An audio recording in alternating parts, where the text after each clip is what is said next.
honestly a big handful of pressure that you can't deal with. Yeah, you know, I think he decided to anchor handlock here again, Nimsh, as you were saying, because it's such a big comfort pick for him. He's so good at playing Warlock class. Not only that, but this is one of his specialties that he just didn't want it to be eliminated and be left on a pre-stack, something perhaps he's a little bit more unfamiliar with, because I think Warlock certainly would have been a better matchup against the Druid there, but he chose to go with Priest, and that's showing some of the mindset these players have.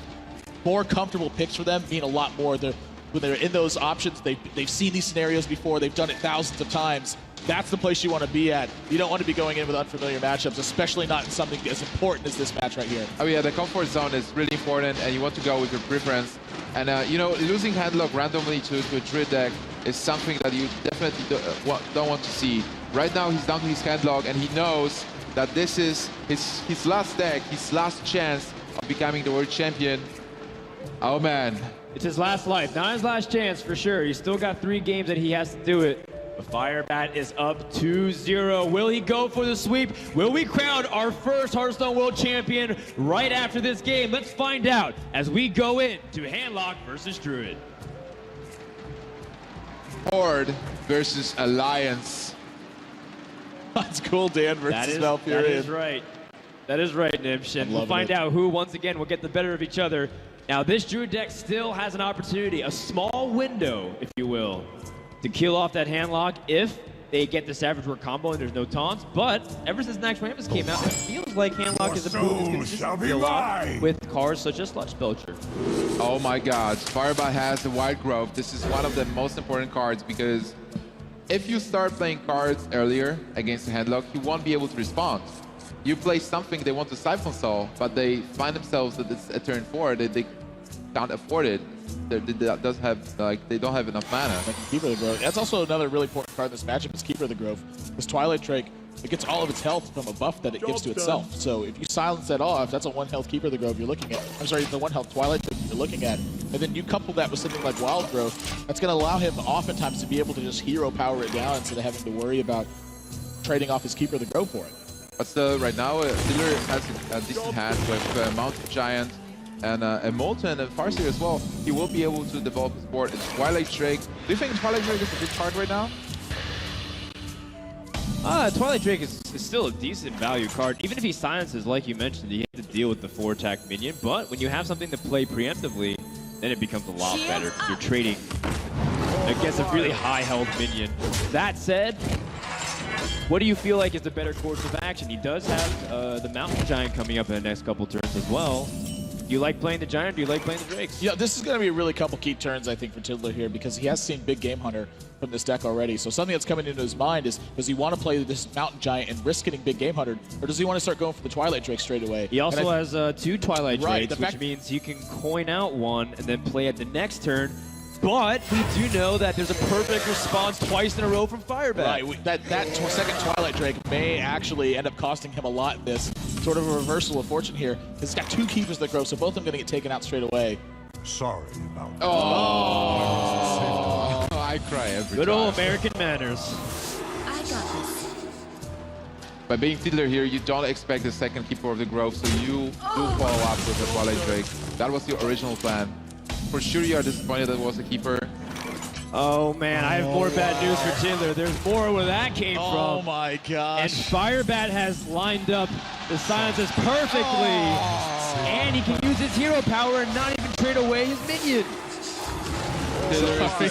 Firebat, he's squinting like, oh god, this is I feel bad for this guy.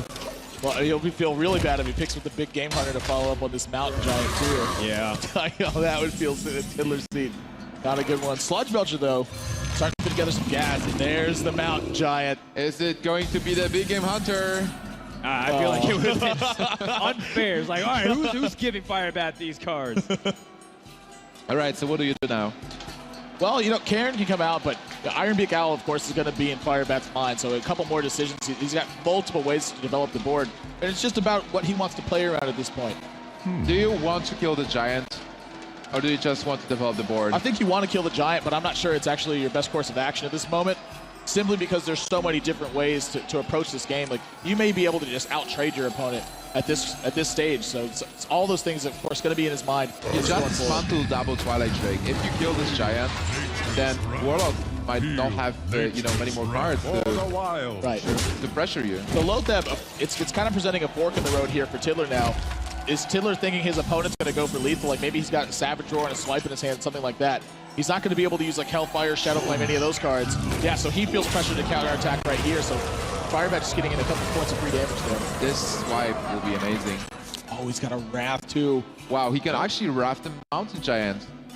Yeah, and because he was afraid to play Kieran, that Shadow Flame would have cleared the entire board. Now he can actually safely drop that down. Oh, a lot more safely drop it down before his opponent has to use a lot of his resources in order to get rid of it. And getting these minions to stick on the board is what's really key for this Druid, because as soon as he picks up Savage Roar, that's going to be the key moment where he can flip the switch and find a way to end the game.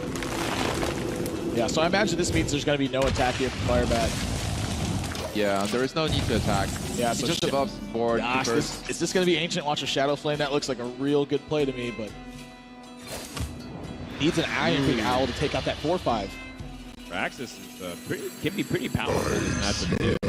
Well, the only thing is that he does put you at 15 health, and the combo is always within range of potentially threatening you. You still have this Lotheb, which is a very powerful card. Double Taunt will protect you for some time. And we've seen Tiddler still really patient. He has a lot of options. He might want to get a bit lower to be able to play this multi-giant. He still has the Far Series, so he has everything in his hand. As long as he doesn't die to the combo, he has like heals, removal, taunts, and even Draxus. He's softening up everything here too, so it's a juicy Hellfire in a couple turns. This could be really brutal. I mean, Shadow Flame and Hellfire both are threatening. There's a really good chance that firebat actually loses his entire board if he goes for this Chillin' Yeti here.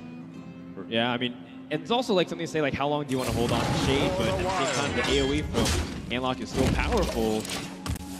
You don't want to bite off more than you can chew and overextend here. Yep. So still very likely to lose his whole board here. I think this looks like a really good Shadow Flame turn. You can attack this Cairn, still have a 5-1 left, and then Shadow Flame's clearing everything out. This is one of those big swing turns that Handlock uses to try to get control of this matchup. And one of the reasons why Druid has such a poor time against it is because Druid needs its scaling and then to back that up. That Shadow Flame just cleared the board. Yeah, he's just been swept out now, so Tiddler has a massive control of this game, healing back up a little bit, and a ton of cards in his hand. Firebat can rebuild, but he still doesn't have anything to follow that up. Maybe I spoke too soon because he picks up a Savage Roar now. The first part of the combo, he needs Force of Nature, but still. This Druid deck doesn't seem to have much card draw other than having the ability to cycle the draft and the Ancient Lords, but I also saw the Azure Drake, right? So firebat does have ways to dig deeper into his deck, which is going to be important. Because very soon, there's going to be a point where Handlock will just be drawing a lot of cards. He can't push through the walls, and he's going to be struggling in order to get that damage. This is Hellfire Handlock for sure can easily clear the board again. Once more, healing back up. And you can just establish a taunt. You don't even need the taunt. You can heal yourself. 19 points of health. That's super secure. No threat of the combo. Combo is 14 damage total. That's what you think until he has Innervate for a second Savage Roar off the combo. It is a possibility. But you can't play around everything. No, you cannot. Another tough turn for firebat here. How much value is there in using a taunt versus using charge? And then yeah, the problem is there are a lot of easy ways to just lose this Druid the Claw if you're playing it defensively. The Handlock player we see does have Siphon Soul, and that just easily deals with the Druid the Claw, and then he starts just pushing back on you. What about running a 4/4 into a 3? And then you just get straight up Mortal Coil. It's like whatever you do, pick your poison.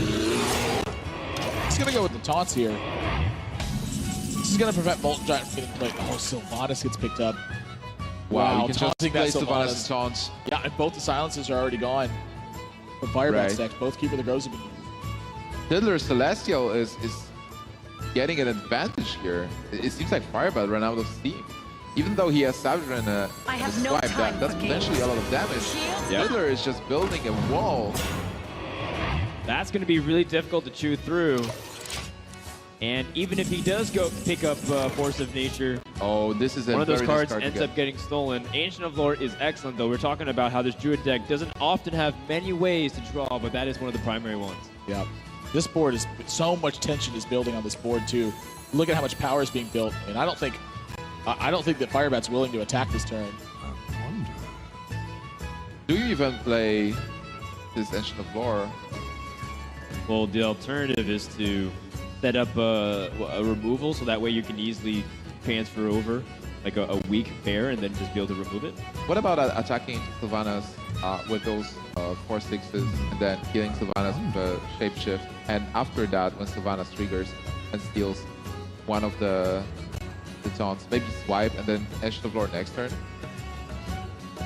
I certainly think it's what he's thinking about, is ways to set up swipe trains. Yeah, this is a very different turn. Okay, apparently he's thinking about something way different, so... Okay, well, he's just going to use this to completely trade off. He's okay with either outcome, essentially. And he still gets the Ancient of Lore down. Pretty clever play, actually. He effectively leaves a lot weaker minions on the board, still has one of his creatures, Specialized. and he takes 2 guards deeper. It's a good play. Yeah, that was a it. really solid line of play. You know, part of it that was critical too, was Sylvanas actually taking the 1 health Druid of the Claw instead of the 2 health Druid of the Claw. Right. That really could have changed. Well, no, he Savage Roared. Never mind. Well, it's because of the Mortal Coil. Yeah, Honestly, that was a fantastic play. He was able to develop the board and get rid of Sylvanas at the same time.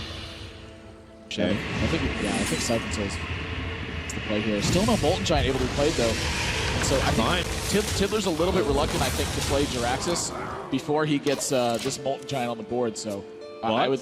He does have Shadow Flame, which can deal with the Special Knights if he has a creature to go along with it. But until then, these are untargetable and a little bit hard to deal with. Double swipe. This is potentially 60 points of damage. Did you just play a 10-mana Molten Giant? You can. Well, he did use Savage Roar, right? So you feel like he has one less possibility of hitting to the combo. I think you go for a safe Belcher now. And firebat.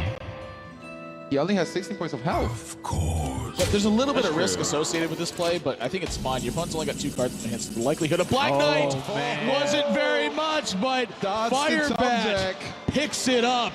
That is a big draw. Wow. Wow, that is a huge draw right now. But do you attack and enable a Molten Giant and a clear? Or do you just trade? I think you just trade those minions. Yeah, you don't want to invoke the Wrath of Molten Giants and lose your board pretty easily, right? So, I mean, at the same time, he does have direct damage to follow it up, right? He has 2 swipes that can hit the opponent He's straight and their health. Yeah, I agree with Nimsh on this one. I think I'm totally content just taking out these minions and kind of going forward from there, because with 2 swipes in your hand, this is 20 points of damage that you have sitting on the board. So if your opponent doesn't take something out, the lethal's a little bit more hidden. Of course, your opponent's going to be thinking about Force Nature, which is 6 points of damage. They're going to think about Savage Roar, which in this position is 8. But they may not be thinking about double swipe.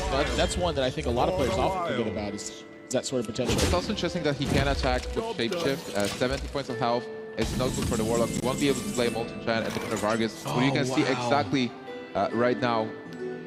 So what do you do being Fiddler? It seems like suddenly you're in a weird position. Yeah, his best chance to survive is Molten Giant with Taunters. Down to 15. So he can play one of those Molten Giants and tone it up. Gosh, Big Game Hunter, I think, is Big the Game best draw in his Hunter would deck. be lethal. Savage Roar, Force of Nature. I think all of those cards are looking mighty good right now. There's Savage Roar! Oh my gosh! That's gonna do it. Wait, That's enough, right? Is it enough? He has the hero power damage with the swipe, and that should be able to clear. Firebat will be your HearthStone World Champion. He doesn't. Wait, he didn't even need the Savage Roar. Oh my gosh! Firebat is the 2014 Hearthstone World Champion. GG! Incredible! The American coming all the way from Detroit on homeland soil will take home $100,000 US, and for 1 whole year will call himself the best. 3 hour with a trade. Wow.